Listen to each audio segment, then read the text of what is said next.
Well, I've been wanting to get the 3 Series out a little bit and just kind of experiment with it. And, you know, just to try to get some experience with it. So that's what we're doing this evening.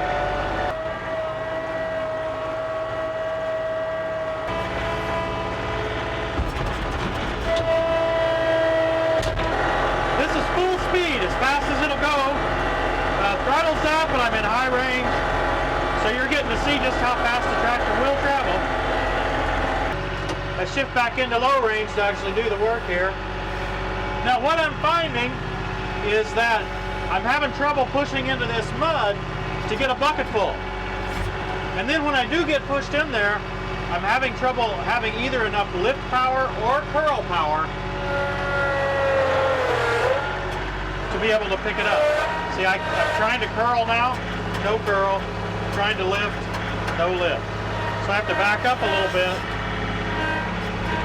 before I have any power. I really like to curl right here at this point and pick up that mud, kind of get it broken loose that way. But I just don't have enough strength.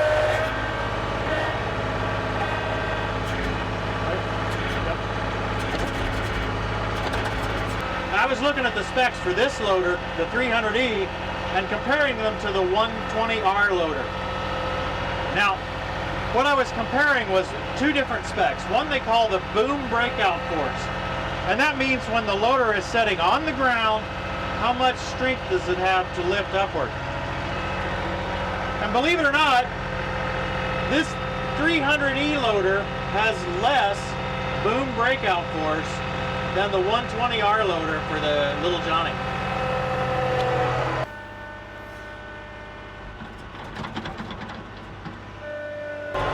And equally surprising is the spec that says there is less curl capacity. So when I try to curl the bucket up like this, the strength up at the front of the bucket there, 20 inches, I think it's 500 millimeters, 20 inches in front of that pin, there's less curl strength. I find that since this tractor trails the 1025R in both of those features, I find it very difficult to move this mud. Now, at first I thought, well, maybe I'm just noticing it because I've got the bigger bucket on. So this bucket that we're using is actually off the 1025R. This is the 53-inch bucket that I've got on the 1025R. I just put it on here for tonight to play with, just to see what. Just to make sure I remove that variable. Now I can't curl that right there at all. I really need to curl it. I can't lift it at all. So I have to back up to get it to lift and curl.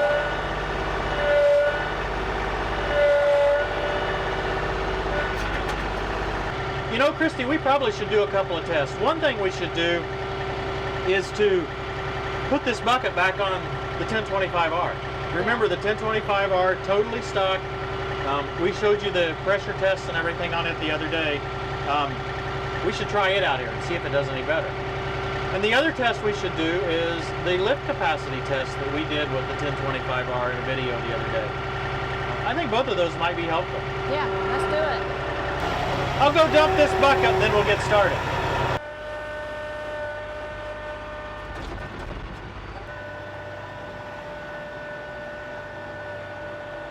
Okay, Christy, the first thing I notice about this test is that I need my sweatshirt on.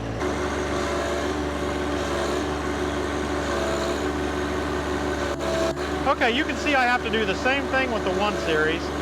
I have to back up and try to let it curl what it can curl. And remember, this is the same bucket we were using on the 3 Series.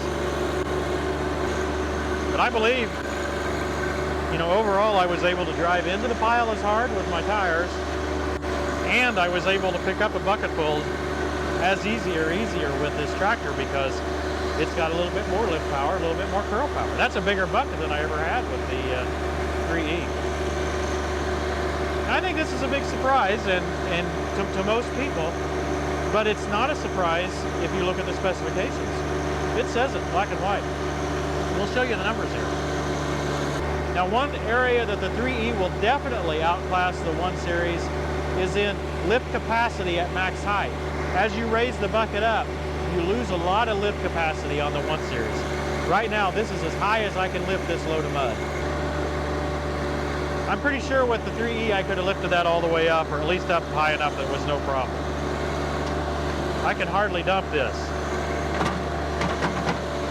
Okay, Christy, I think I better go get the tooth bar off, take the bucket off this tractor, and I'll meet you where we did our lift capacity testing.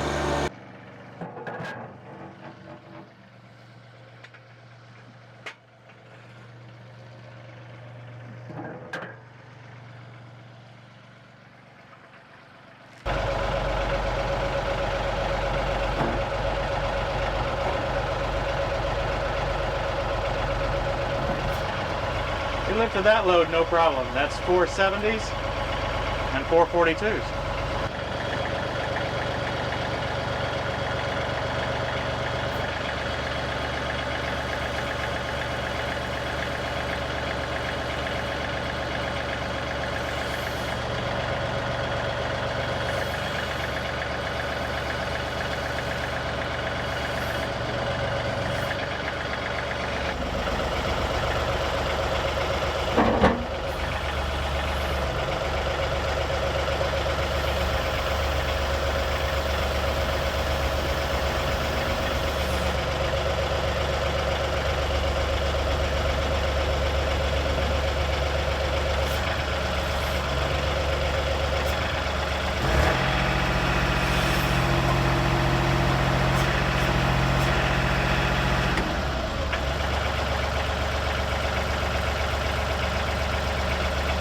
Okay, it lifted those, no problem. Had to get it above idle a little bit, but it lifted those. Well, he's got more weights to add. I've got 6 more. I think I'll just add them all. Now these last 6 I'm putting on a little further out front because I'm kind of full back in there. So that'll be a little bit, I don't know, unfair as well. Okay, you might notice I don't have any rear ballast on now because I've got it all in the front. I'm not going to move with this thing. It's not going to turn over. If anything, it turns over forward and dumps them all on the ground. It's not going to do that. But please do not try to lift this amount of weight without rear ballast. You just can't do it with these little tractors. Any movement at all and the rear end's going to be off the ground. And that'll be the situation here too. Just have to be very careful. And again, I'm not trying to move. I'm not trying to haul it anywhere. So bear with me. Okay, I'm looking here at the specs on the Deere website. Measured at the pin, the lift capacity is rated at 1,186 pounds. 500 millimeters, roughly 20 inches ahead of the pin. That's that direction from the pin, as we've talked before. It is 845 pounds at full height. Lift capacity at 59 inches is 977 pounds. By these specs, we should not be able to lift this load even to 59.5 inches.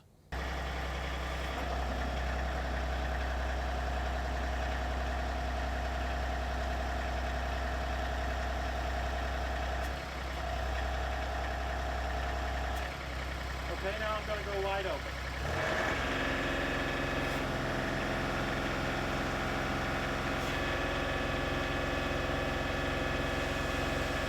Now it makes a huge difference just how much the bucket is curled, and that's what takes the scientific test out of what I'm doing, because I can move that weight further away from or closer to the pin, and so unfortunately this is just not scientific. I don't know an easy way to make it scientific, but at least you can see some generalities here. We've got this 1,156 pounds, that high, and that's as high as I could get it. What do you think?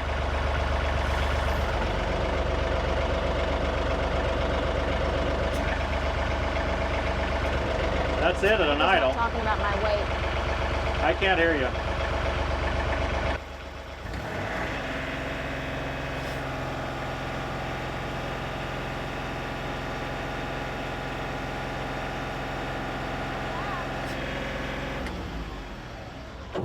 Well, Christy, that's definitely higher than Johnny would lift it. Yeah, for sure. So there's no question that it's at least stronger in that category than Johnny. Let me let you down and well, I'll see if I can curl it right here. Okay.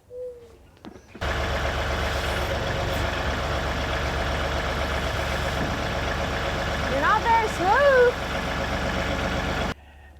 Yeah, I find it really difficult actually to be smooth with this SCV valve. I can tell.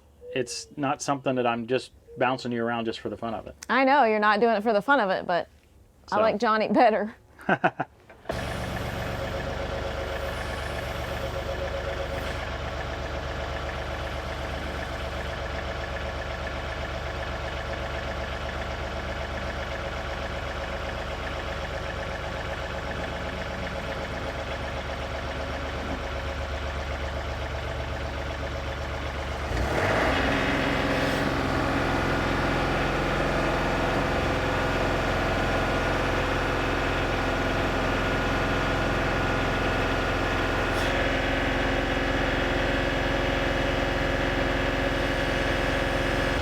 Okay, I've got one more function I want to demonstrate. Sometimes when I try to dump the bucket, it actually curls a little bit before it starts to dump. And that was a symptom that was on some of the earlier 1025Rs, but I can illustrate it here, I believe. Okay, maybe I just disproved what I was showing you out in the field. I really felt like we weren't getting as much curl or as much boom breakout force as what we did with the 1 Series. But here it seems to be able to lift that heavy weight a little bit higher than the 1 Series can, and it also seems to be able to curl as much. Now, we are using the bucket that's intended for the 1025R rather than the heavier bucket, I'm sure, that's used on this tractor for the actual testing. Maybe that's the difference.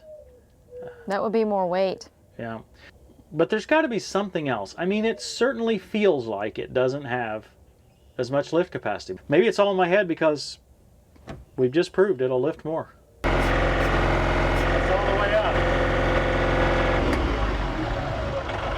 So that's all the way up, but I also had to curl back to do that. Okay, so it's got 988 pounds in it, and I think that's about the max amount you can pick up to full height. If you notice, I had to curl it way back. In other words, get that weight closer to the pin to be able to lift it. So, you know, it's a little bit of fudging going on there, right? Is because it makes such a huge difference how far that weight is in front of the pin. So if you see any other tests on the internet, that is what you need to question. You know, how far in front of the pin are they doing this test? It's hard to do an objective test, I'll be honest. You know, we've only got this 3032E for just a little while here. In fact, we're getting ready to send it back now. I thought maybe it would be good for me to go through this cab a little bit, just show you a little more about the cab. Some of the details, right? This cab is made by Curtis, so if you're interested in the cab, you can go to curtisindustries.net and see some more details about it there. They make them for the 1 Series, the 2 Series, the 3Es. Any tractor that doesn't have an OEM cab, you can get one of these cabs for it. Now, in the 1 Series, they have 2 levels of cab. They have a standard cab, they have a premium cab. There's probably several differences in those 2 cabs, but one of the ones that I'm really fond of is extra windows. This cab is a standard cab, and I believe that's all they make for the 3E. You guys can correct me in the comments if I'm wrong on that. There's windows on the premium cabs in the front so that you can see your front tires better, and on the lower on the side, so if you're driving right up beside something, you can see it better. With the standard cab, there's not windows down that low. Now, if you're using it to plow snow, you don't have to have those, but if you're using it, you know, for more detailed work, it's nice to have those extra windows. So on the 1 Series, if you're looking for a cost-effective cab, I would recommend at least considering that premium cab over the standard cab. Now, these cabs are warm. They've got this one's got a heater in it. I think they've all got heaters in them, and it is heated from the water or the antifreeze in the tractor. So it's not an electric heater. So there's actually hoses running from the radiator to the little heater unit here where the fan is, and it heats very, very nicely. There's several options on this cab. There's a windshield wiper option. There's a set of lights and LED lights. I think we've kind of flashed them at you in some other episodes we've done with it. This one's even got a rear windshield wiper kit. So it's, you know, I think it's got most of the options on it. Now, the doors will actually come off of the cab. So for summertime use, you can take the doors off, and both the front and the rear window can be opened like this.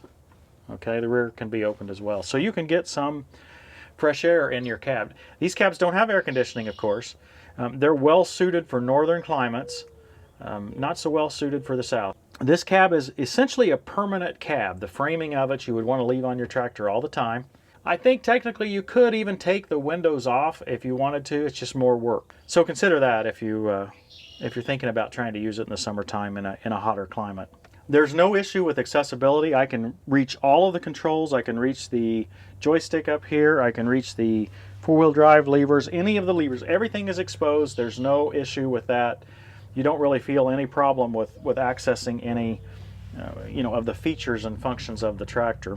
There's one other thing you need to consider when you get an aftermarket cab like this, not one that came from the manufacturer, and that is they're going to be pretty noisy. As far as that goes, the 1 Series cab and then the 2 Series cab they have in Europe, they're noisy too. They're essentially an aftermarket cab that's been put on, even though they're supplied by John Deere. 3 Series, the 3R Series, now that you're stepping into a totally different machine. It's been specially designed to have that cab on it. There's a separation of the hood, for instance, in front of the cab and behind the cab. It's really built for comfort and luxury. That's why it costs a little bit more.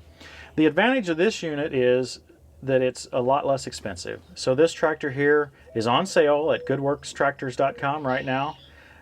He's asking $24,000 for it, I believe. You can check out that website, goodworkstractors.com, just to make sure. And it's a lot less than the $36 to $40 you'd have to pay for a 3R tractor. So if you're looking for a warm tractor that's a little bit larger, a little bit more clearance than a 1 Series, and this might be something worth looking into. Now, this cab is not a DIY install, so we didn't try to install it here. Your dealer is the best place to get this cab installed. Most of the dealers in the north have dealt with a lot of these cabs, so they're familiar with how to install them. They'll be good at it. They'll do an excellent job. Whereas if most DIY types like me were to tackle it, I'd probably cut some corners in some places, and it would take a lot of time to do it. So I would recommend just going ahead and having your dealer install the cab for you. Most Deere dealers, if not all of them, sell Curtis cabs, so that's an option you can get. You just have to talk to your salesperson about that. I believe you can even get it included in the 0% financing if you buy it with the tractor new. Now for the 1 Series, they have the Mauser cab that comes directly from Deere. It's going to be more expensive than this cab. It's a higher end cab. But for the 2032 and 38R, as well as the 3E Series, there is no Deere option for a cab. So you have to choose one of these aftermarket alternatives if you want a cab. Another option that this cab has is the mirrors. I've found when you have a cab especially, you need some mirrors. It's hard to see behind you.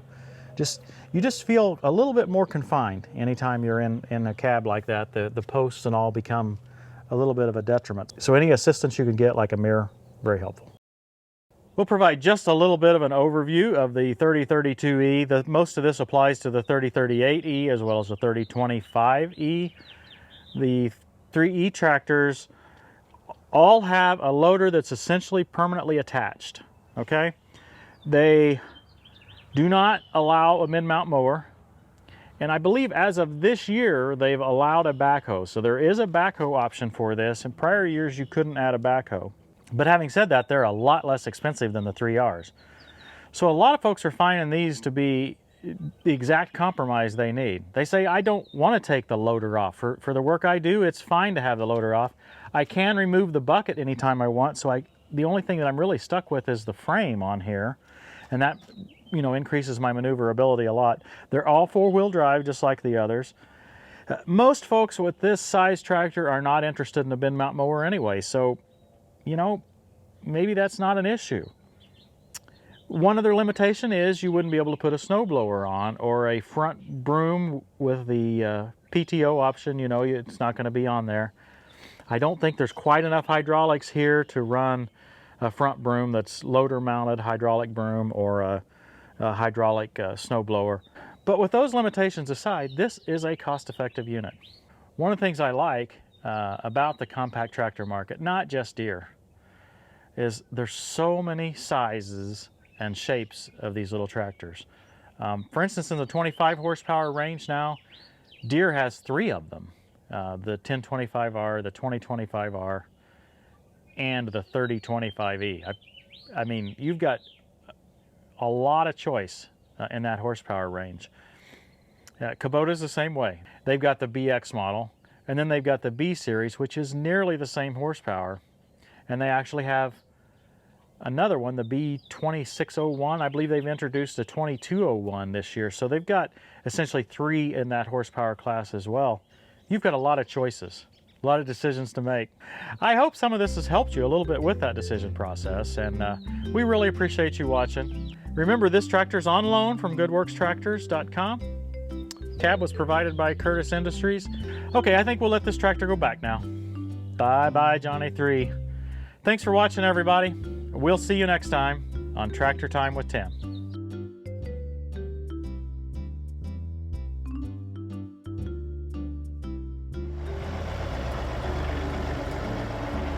Drives just like Johnny, but